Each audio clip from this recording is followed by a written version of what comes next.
professor Walter Zuccolotto, quando ele me convidou para ver esse evento, eu considerei isso um prêmio. Um prêmio porque,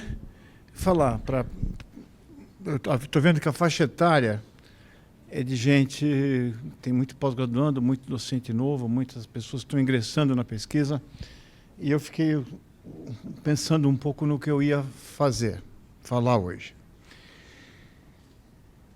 Bom, o que eu vou falar, e eu vim refletindo isso, por isso que eu não trouxe nem PowerPoint, porque esse processo criativo de você colocar no papel ou através de palavras é uma das coisas mais difíceis e mais mutáveis.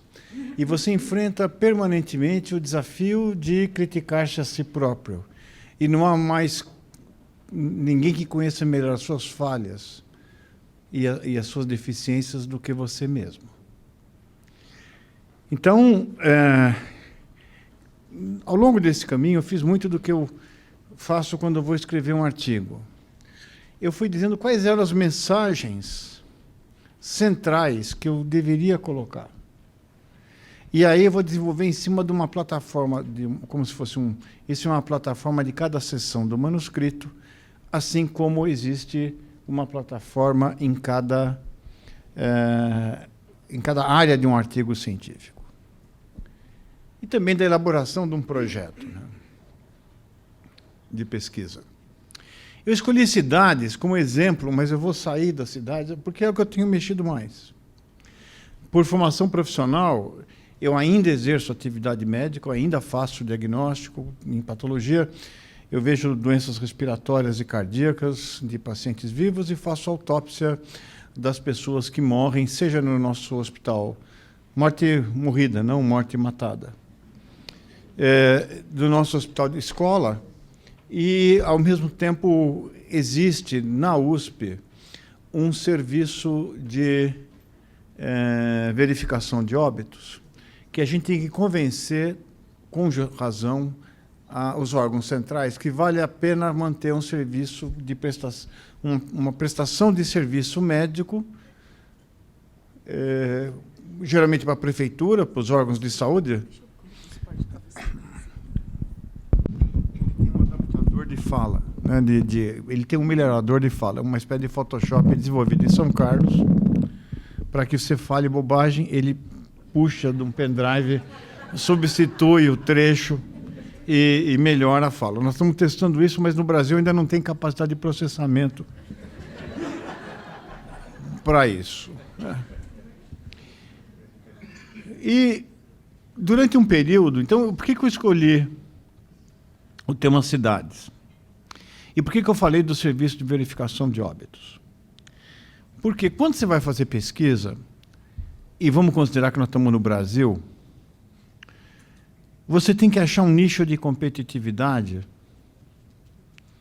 que te faça o que eu posso fazer melhor que os outros.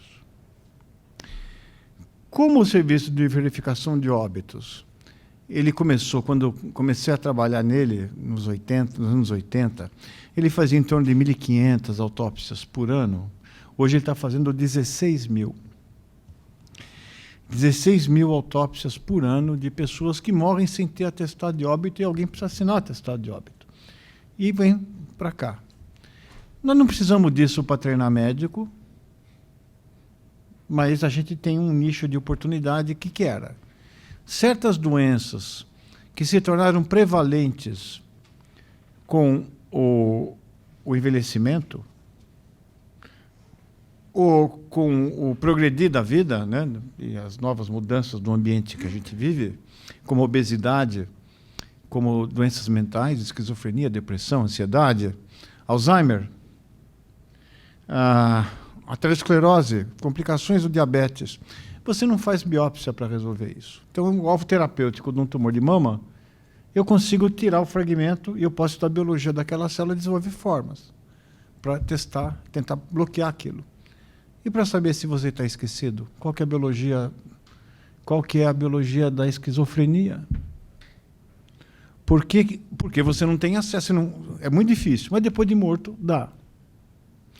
Então, é como se as famílias doassem não órgãos para transplante, mas conhecimento. E aí você monta, então, um lugar onde você põe um grande laboratório para estudar essas doenças numa vantagem competitiva entre as demais. Então, a primeira coisa para produzir boa ciência é você saber o que você pode fazer de diferente. Uma outra característica que eu, quando eu fiz um levantamento na Faculdade de Medicina, foi o que caracteriza o indivíduo que está nos top 10 no mundo. A USP tem alguns. E na Faculdade de Medicina tem alguns. Além de eles terem escolhido um nicho de competitividade, eles tinham a característica de agregar gente boa, de interagir. Porque a ciência é vítima do seu próprio sucesso. O desenvolvimento tecnológico está fazendo com que você não consiga acompanhar tudo, e você, então, é ensinado, vou focar. Né? Só que hoje as doenças e a pesquisa, cada vez mais, ela é interdisciplinar. Como o Leonardo da Vinci não dá para ser clonado, né? Nem ele poderia, porque hoje ele vai precisar de um computador para poder interpretar o mundo, ele precisaria, nem sempre o líder do grupo de pesquisa mais produtivo e mais eficiente é o mais capaz ou o mais inteligente. É o que melhor consegue agregar pessoas, e nem sempre competência e qualidade convivem com boa convivência. Pelo contrário. Existe um nível na energia, a energia que eu sempre digo que existe na USP, muita energia ególica, que vem do ego, que repele as pessoas. Nós estamos captando, transformando em ego elétrica, e com isso a gente está iluminando, né? Mandamos docentes da medicina para Brumadinho recentemente, um só iluminou tudo aquilo que tinha sido destruído de forma inesgotável, renovável e também insuportável. Então, o indivíduo... E isso é uma história que se repete. O Centro de Física lá de Estocolmo, quando teve Niels Bohr... Então, você acha que era fácil? Eu tinha um carinha lá que conseguia dobrar. E tinha que ter criatividade. Exercer o dom de inquirir, de fazer a pergunta certa. Então ele tinha que fazer, ou seja, na realidade não era tão espontâneo, ele tinha que fazer a pergunta certa, dadas as condições que ele dispunha de ineditismo, e saber se agregar com outras pessoas para fazer isso funcionar, ou seja, uma certa dose de capacidade de neutralizar a energia ególica ou as características que existem nos pesquisadores. Bom, feita essa introdução, eu vou dizer por que a pesquisa e a criação de conhecimento faz parte da nossa mente e do ser humano. Ao longo da evolução, os hominíneos apostaram num cabeção cheio de neurônio. Esta foi a nossa aposta. Como o cérebro, pelo menos para a maior parte das pessoas, ele consome muita energia, né? E o desenvolvimento dele é extremamente laborioso e energeticamente grande, você tem que abdicar de outras propriedades, como, por exemplo, musculatura, garras, velocidade. A gente não é páreo para bicho nenhum. E como o neurônio foi feito para ser treinado, também demora tempo para se adquirir habilidades. Como a gente não conseguia correr atrás como o nosso processo de eficiência de caça era muito fraco, você tem que passar um período, andar longas distâncias para achar a comida. As primeiras comunidades de hominíneos eram caçadores e coletores. O resultado disso é que você tem que estreitar a bacia. Você tem que modificar o pé, que não é mais para segurar, mas para andar. Você tem que ficar ereto para poder liberar a mão, aproximando os polegares, porque existe uma conversa entre Você já viu, estou na frente de um neurocirurgião, o professor Carlotti, Quantas pessoas você vê que as sequelas de AVC hoje diminuíram muito, devido tem uma morte neuronal, mas aí com estímulo você faz um gato, uma gambiarra, por plasticidade neuronal, você puxa um gato e começa a puxar a informação para outro lugar. Isso acontece também para habilidades finas e para aprendizado. Música, por exemplo, você desenvolve isso. Então, essa conversa, o cérebro manda, os receptores periféricos informam e você vai ajustando o sistema a partir de conexões que são fortalecidas. Está aí o dilema obstétrico. Como fazer passar uma cabeça grande num canal pélvico cada vez menor? É interessante, né, que, por exemplo, para um primata, a diferença sobra uns 20% de espaço para a cabeça. Se pegar o perímetro do canal de parto e o perímetro cefálico, sempre dá espaço. Então, um primata, em geral, o parto demora de 20 a 40 minutos, a cabeça não precisa virar, ela nasce virada para a mãe, ela segura com o pé a árvore, o galho que ela está, ela puxa o bebê, já põe no colo, e ela pode ter uma assistência praticamente indolor, e ela pode ter uma assistência afetiva, mas não prática. Ela consegue dar luz sozinha. Nós não. Falta 3% de perímetro. Então, nosso osso não pode fechar. Então, você tem que rodar a cabeça no sentido horizontal, depois virar com a face voltada para as costas da mãe. E ela não consegue puxar porque a coluna não permite. Então, nós temos um evento social. Nascimento, portanto, a profissão mais antiga do mundo, senhores que vivem na balbúrdia, e agradeço que estejam todos vestidos, né? A profissão... Desculpa. A profissão mais antiga do mundo é parteira, não aquela que a malícia universitária tenta induzir, numa doutrinação impiedosa. Então, mas então é o seguinte, o cérebro também é limitado, não dá, para você ensinar aquele cérebro, para ele crescer com o número de neurônios suficiente, você tem, o nosso sistema nervoso é o que mais cresce pós-nascimento, também com algumas exceções. Isso implica uma maternagem grande. E aí uma especialização de funções. E aí você tem nós somos feitos para colaborar um com o outro. Portanto, o temático foi inventado antes da FAPESP. Você tem que trabalhar em associação. Bom, esse repertório de neurônios, ele vai desenvolver criatividade a depender das necessidades que tem. Por exemplo, por que os nossos índios têm de 60 a 80 mil anos de estabilidade tecnológica? Porque não precisava. A comida passava na frente deles voando, andando, nadando ou coletava de árvores. Então, aqueles instrumentos, a mesma flecha, a mesma tecnologia era suficiente e as construções também não precisavam ser sofisticadas porque você tinha que mudar.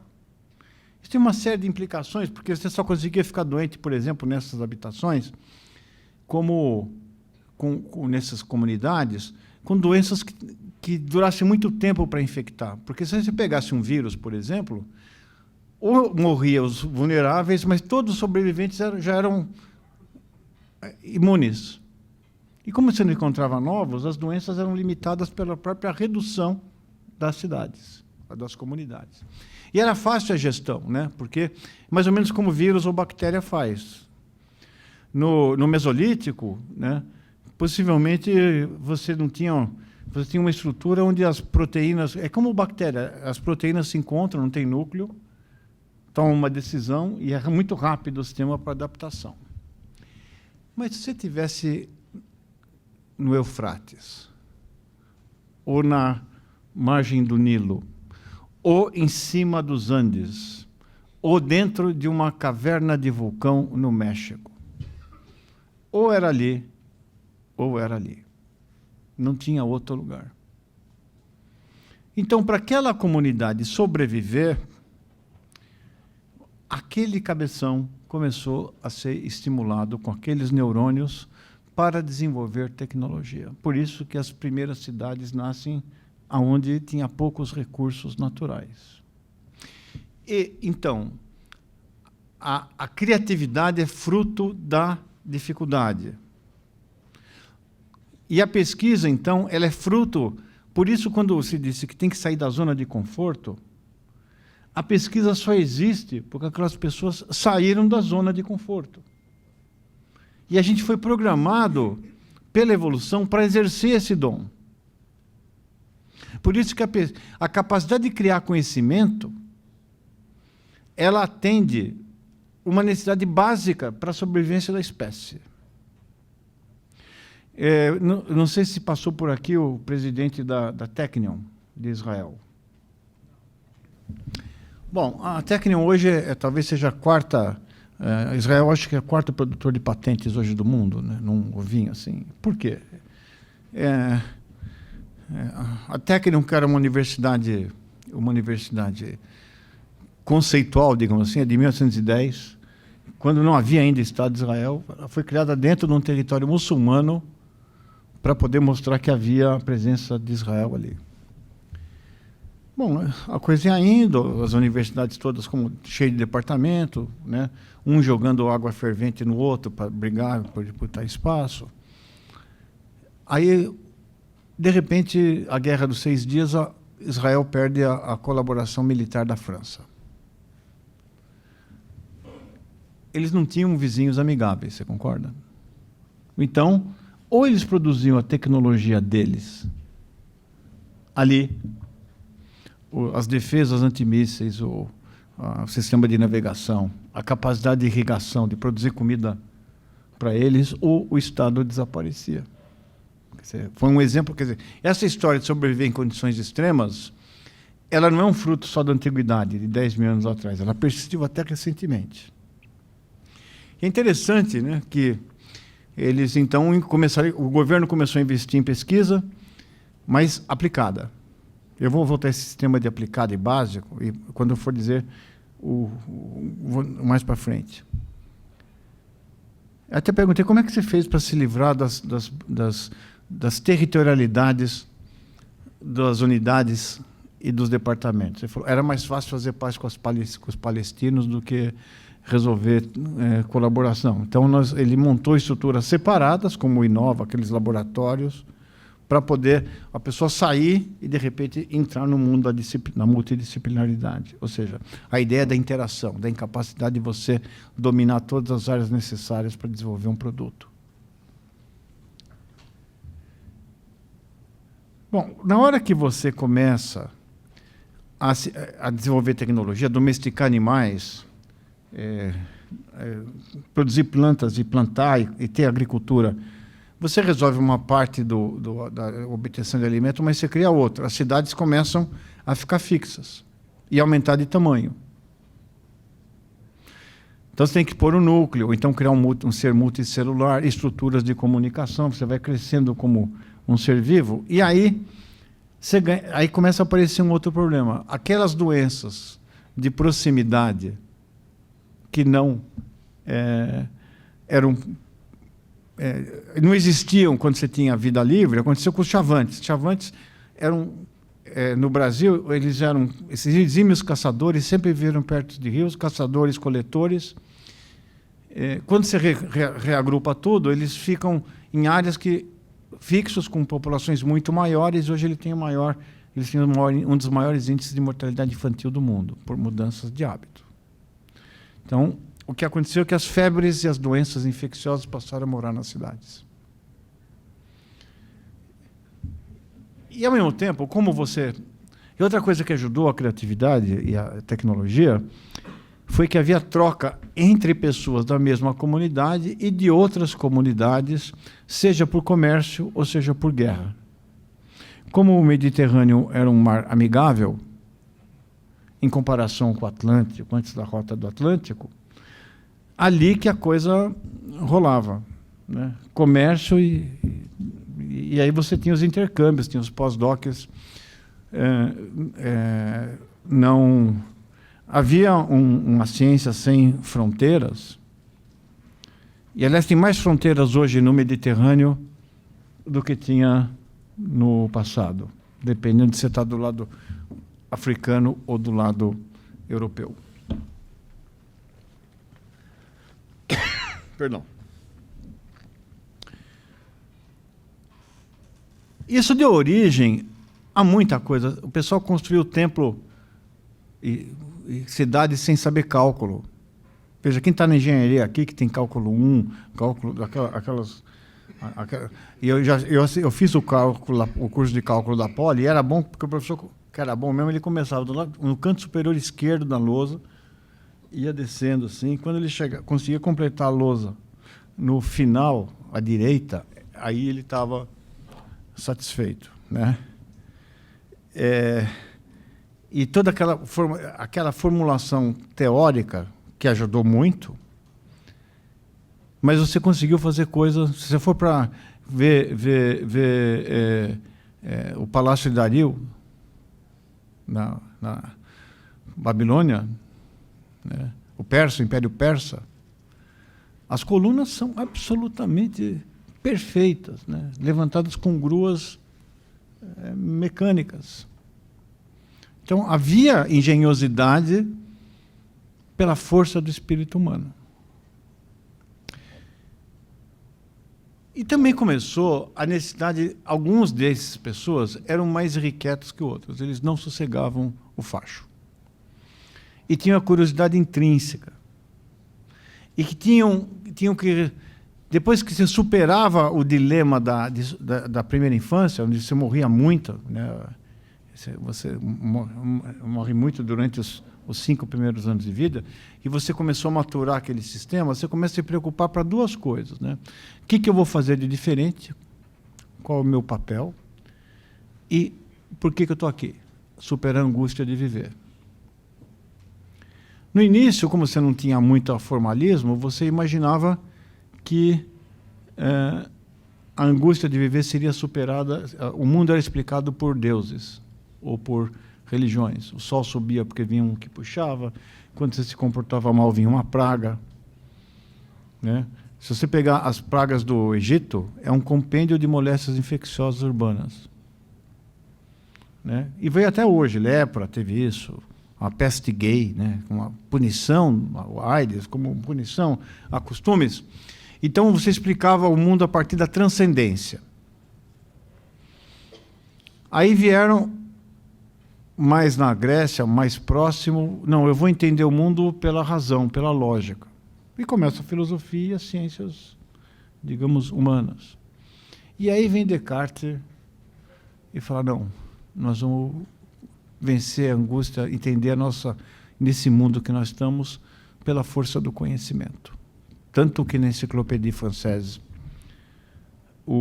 escreviam filósofos e cientistas da época, com uma grande contribuição de médicos.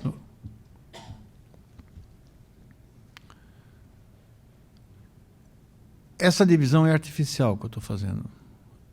Espírito, razão, lógica e conhecimento. Porque quando você tem uma pessoa doente, o indivíduo vai querer saber assim, da ciência.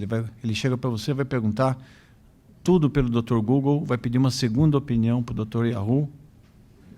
Depois ele vai querer dizer assim, não, eu fiz... Por que isso está acontecendo comigo, com aquela pessoa que eu gosto? Ele vai procurar dar um sentido lógico para aquilo, e na hora do aperto ele vai para a igreja.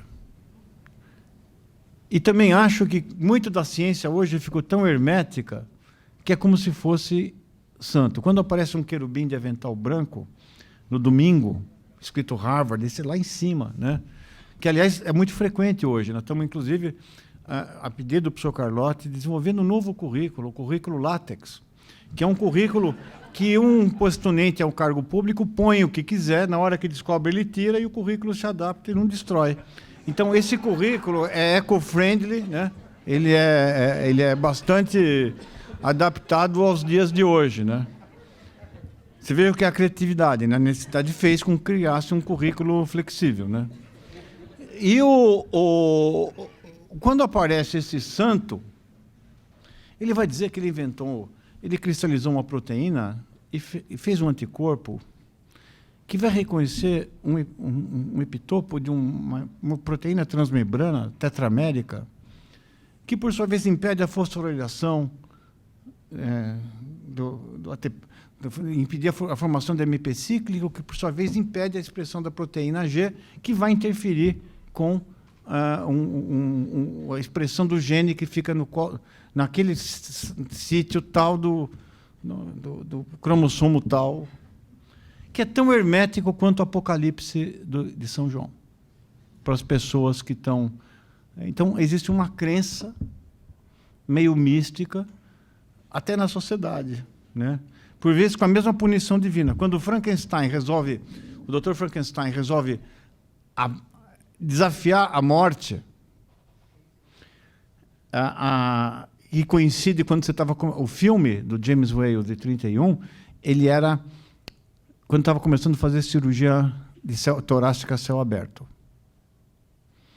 A entrar no que era proibido, né? E aí ele espanou o parafuso, desafiou Deus e foi punido por ele. Então, essa relação entre ciência e transcendência, ela permanece até hoje. Quer dizer, nós artificialmente separamos a ciência das demais áreas, mas o ser humano está lá. É o mesmo, com os 3 componentes.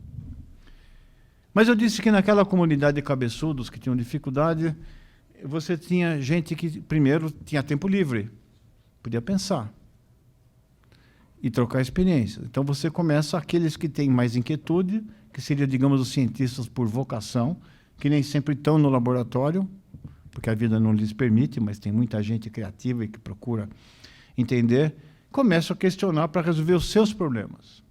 Esse, digamos, é o valor essencial do cientista. Ele não sossega o facho. Ele quer entender o porquê das coisas. Ele é mordido pela curiosidade. Ele é o indivíduo que, sendo um cientista por vocação, ele vai ganhar a cena acumulada e, no dia seguinte, vai vir fazer a mesma coisa, talvez sem as mesmas preocupações econômicas. Essas pessoas sempre existiram. O saber, por uma posição pessoal. Mas também tem uma construção social da ciência. A ciência utilitária, que não foi no caso de Israel, ou que foi no caso de quando você tinha que produzir coisas para uma população sobreviver. Máquinas de guerra, por exemplo. Então, você pode... E esse diálogo ele não pode ser ignorado entre a sua vontade como cientista e a necessidade...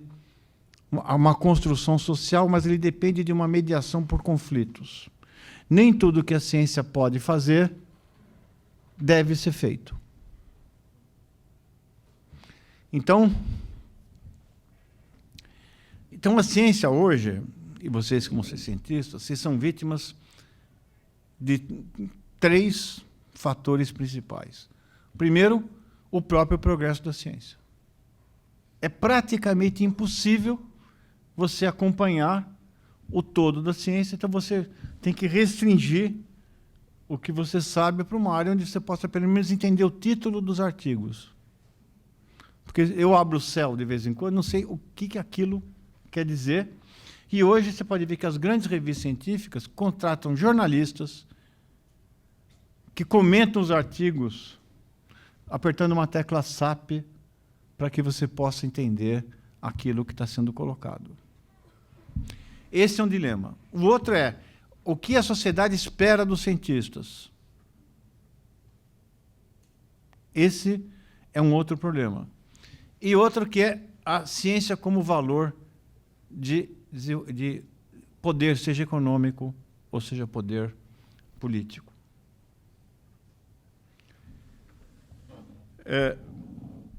Ou seja, vamos discutir propriedade intelectual e a produção de patentes e coisas desse tipo. Desculpa estar indo muito na medicina, mas é que eu, como eu disse, não dá para... Mas quando o Florey viu aquele fungo lá que... E aí você vai ver a importância de relatar os seus estudos. Quando ele tirou férias e tinha um sujeito lá que foi no pub e não trocou as placas, e contaminou o fungo, e alguns fungos tinham matado bactérias que corriam no gel, ele relatou aquilo, mas o Florey estava lá em Oxford, era um micologista, era um cientista à vocação, tal. O Fleming. Mas e o Florey e Chang, que leram aquele artigo 10 anos depois e falaram, pô, está aqui uma coisa que tem um potencial comercial. Então você vê que a distinção entre a básica e a aplicada acabou ali, e os três ganharam o prêmio Nobel e não ganharam um tostão com isso, e bastava. Os remédios tinham o nome de quem os inventou. Não havia patente. Como Watson e Crick, a corrida deles era para publicar antes, para ter a honra de mostrar a estrutura do DNA. Mas ninguém procurou patentear isso. Mas depois você tem construções sociais, né? Você fala assim, eu vou fazer o projeto Oppenheimer. Ele nasce de uma demanda externa à ciência. Porque a ciência conseguia descobrir a fissão do átomo e a energia que ela fazia. E naquele momento se criou a bomba atômica, na mesma época que você produziu em escala industrial a penicilina. A penicilina só saiu por causa da guerra, como remédio. Como você teve, por exemplo, a ideologização da ciência, que é uma coisa que está acontecendo. O Lysenko, que era o pai da genética russa, ele acabou com a agricultura russa, porque ele queria dizer que o Mendel era uma construção ocidental e ele modificou a genética clássica para uma genética socialista e quebrou a agricultura russa. Então, você veja que o risco de você ideologizar a ciência. Então, a primeira aplicação da ciência teve implicações políticas, teve implicações de poder, de guerra, de máquinas de guerra, mas também começou a se descobrir que você podia ganhar dinheiro com ciência. E a ciência, que sempre foi tratada como um common, em algumas áreas passou a ser tratada como commodity. O common é uma coisa que ar, terra, água é common. O solo de uma cidade devia ser um common, mas se você trata como commodity, você cria desigualdades nisso. O conhecimento, você não tem uma régua para medir. Você pega o que a Ellen Ostrom, que foi prêmio Nobel de Economia de 99, uma mulher que infelizmente faleceu 3 anos depois, Ellen com 2 L's, Ostrom, de Indiana, ela diz do problema de quantificar o common. Por exemplo, eu estou aqui falando bobagem, né? Alguma coisa eu sei, outras coisas, alguma coisa vocês vão gostar, outras coisas não. Vocês vão levar aquilo para vocês. Eu fiquei com o meu, vocês saíram com o meu. Como é que você precifica isso? Eu não troquei isso, eu não estou vendendo isso. O common é uma coisa compartilhada. A ciência, por definição, é generosa. Vocês vão encontrar que os seus melhores orientadores são aqueles que vão olhar um jovem brilhante e vão falar assim, escuta, se ele falar assim, o que esse cara bom pode fazer por mim, o que eu posso fazer por ele? Essa é a diferença geral. E os bons orientadores, são aqueles que compartilham e multiplicam o conhecimento das pessoas. E na ciência, mas só que o mercado viu que as produções relativas a esses commons de conhecimento podem gerar commodities. E, na minha opinião, a universidade tem que gerar o common. E as empresas têm que gerar as commodities.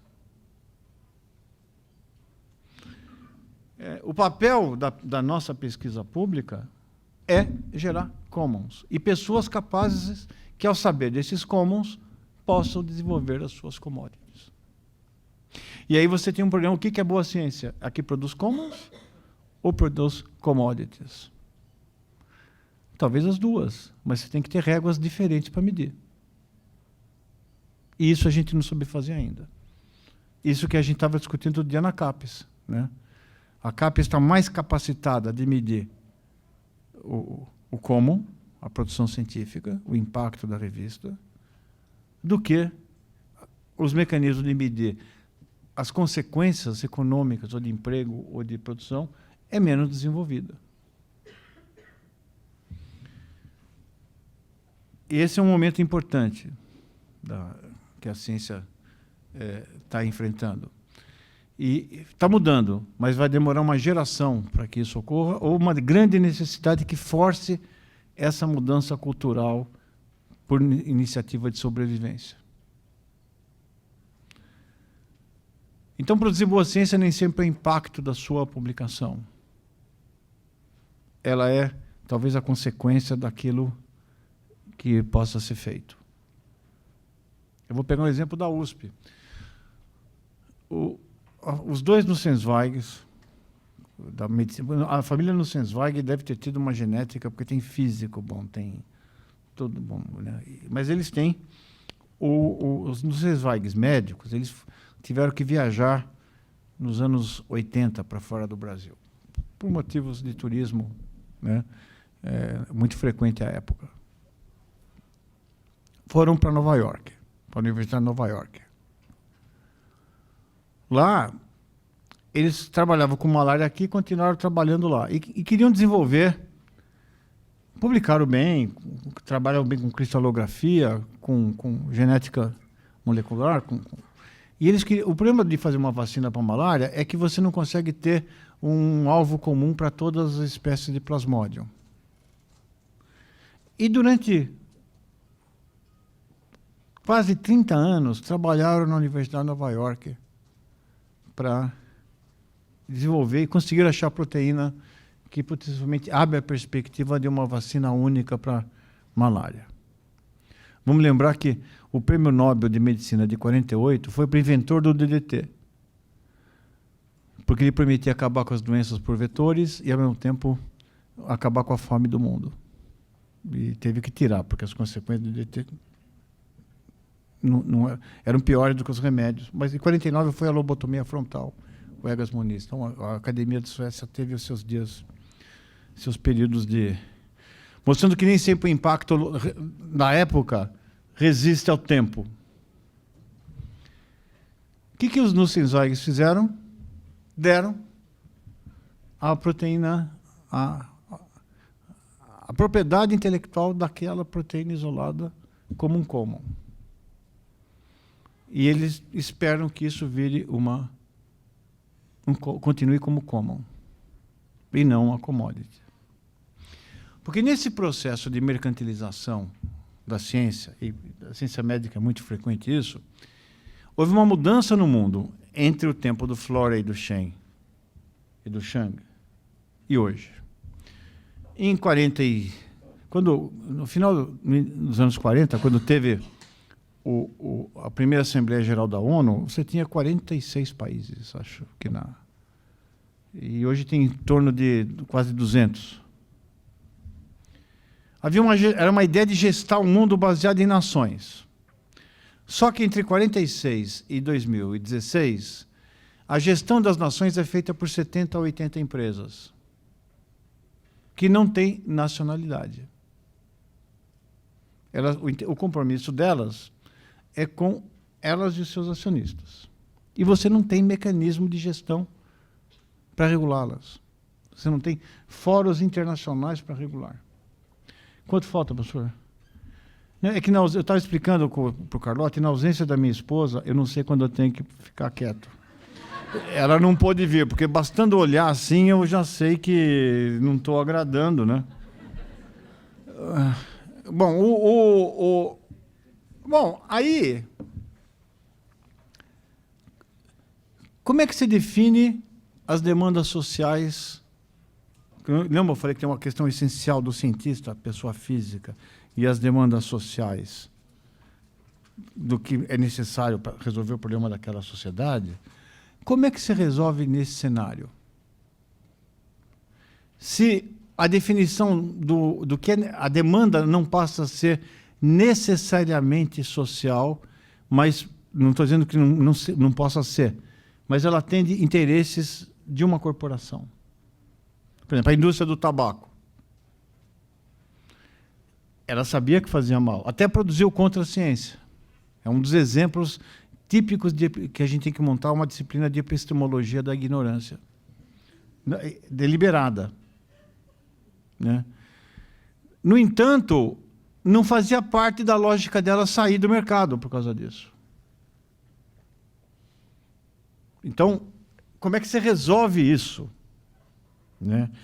E na saúde, esse diálogo é constante. Não adianta a gente querer ter ideais puristas que não vai dar certo.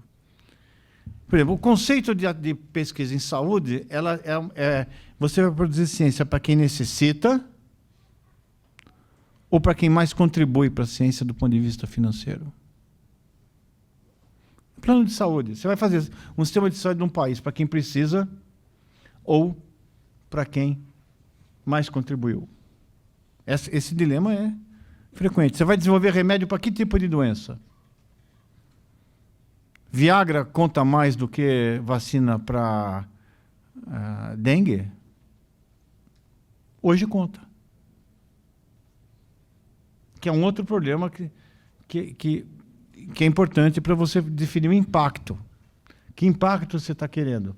Eu falei do impacto do common, falei da capacidade de produzir empregos, mas essa de produzir empregos ou riqueza tem que ser dividida também, escrutinada dentro de algumas regras, que são, por exemplo,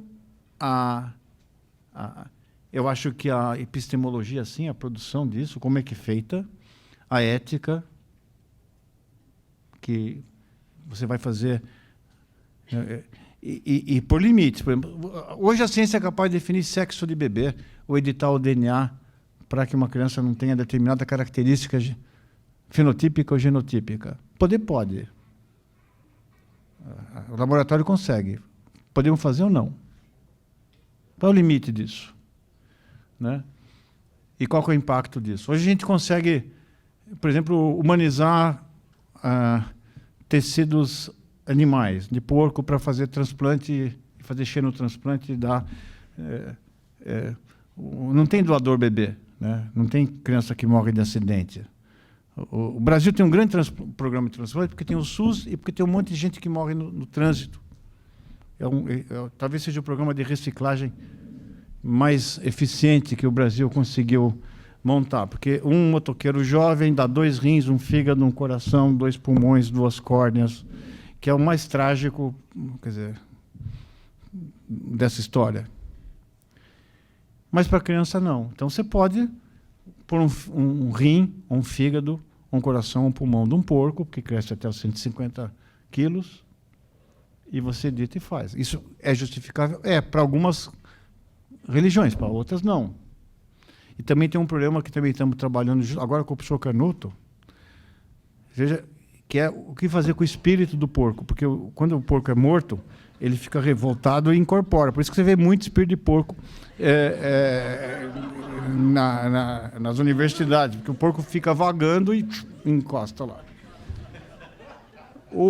Bom, então qual que seriam minhas últimas palavras para os senhores para dizer? Primeiro, o conceito do que é pesquisa de excelência, ela está variando porque é um diálogo entre a pesquisa da sua curiosidade própria, a pesquisa pelo prazer de conhecimento, do conhecimento, isso é parte da natureza humana, mas haverá sim momentos, e cada vez mais nesses dias de hoje, onde a utilização dessa pesquisa e a transformação disso poderá ser utilizada como um grande medidor de impacto.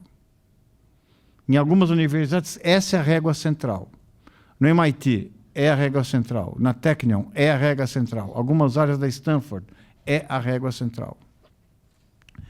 Segundo, essa pesquisa ela vai depender não só da informação, mas de princípios. Eu estou com dificuldade, eu tive uma queda de bike, estou sem ligamento no joelho. O ando de bike legal, mas para subir dessa escada é meu problema. Eu recebo informações objetivas, científicas, dos meus receptores de dor, visão, cerebelo, para não, quando eu for descer a escada, não cair. Se eu cair, isso é processado e fala, salve o joelho. E se eu tiver um bebê no colo? Sabe, bebê, se você tiver princípio, é um julgamento de valores. Se o lobby do joelho for mais forte que o do bebê, você vai usar o bebê para salvar o joelho. Portanto, isso vai em carro tripulado, né? Inteligência artificial, carro tripulado. Você está andando, está à tua frente, tem um velhinho, uma criança e um cachorro. Quem que o carro escolhe para atropelar? Já foi feito isso, a Nature tem uma pesquisa. Felizmente, a maior parte dos países você salva a criança. Em outros lugares vai dar o velhinho e tem lugar que dá o cachorro. Então, esse é o momento que você tem que dizer que mesmo a ciência mais dura, num mundo complexo como hoje, tem que se valer de princípios e valores. Ela tem que beber da área das humanidades. Fazendo isso e sendo, quer dizer, fazendo a pergunta certa, achando o nicho e definindo se você quer publicar, não é incompatível produzir o common e a commodity, mas estando satisfeito. E o que a gente tem que fazer é facilitar que as duas vertentes sejam premiadas e sejam igualmente valorizadas dentro dos centros de pesquisa. Muito obrigado pela oportunidade.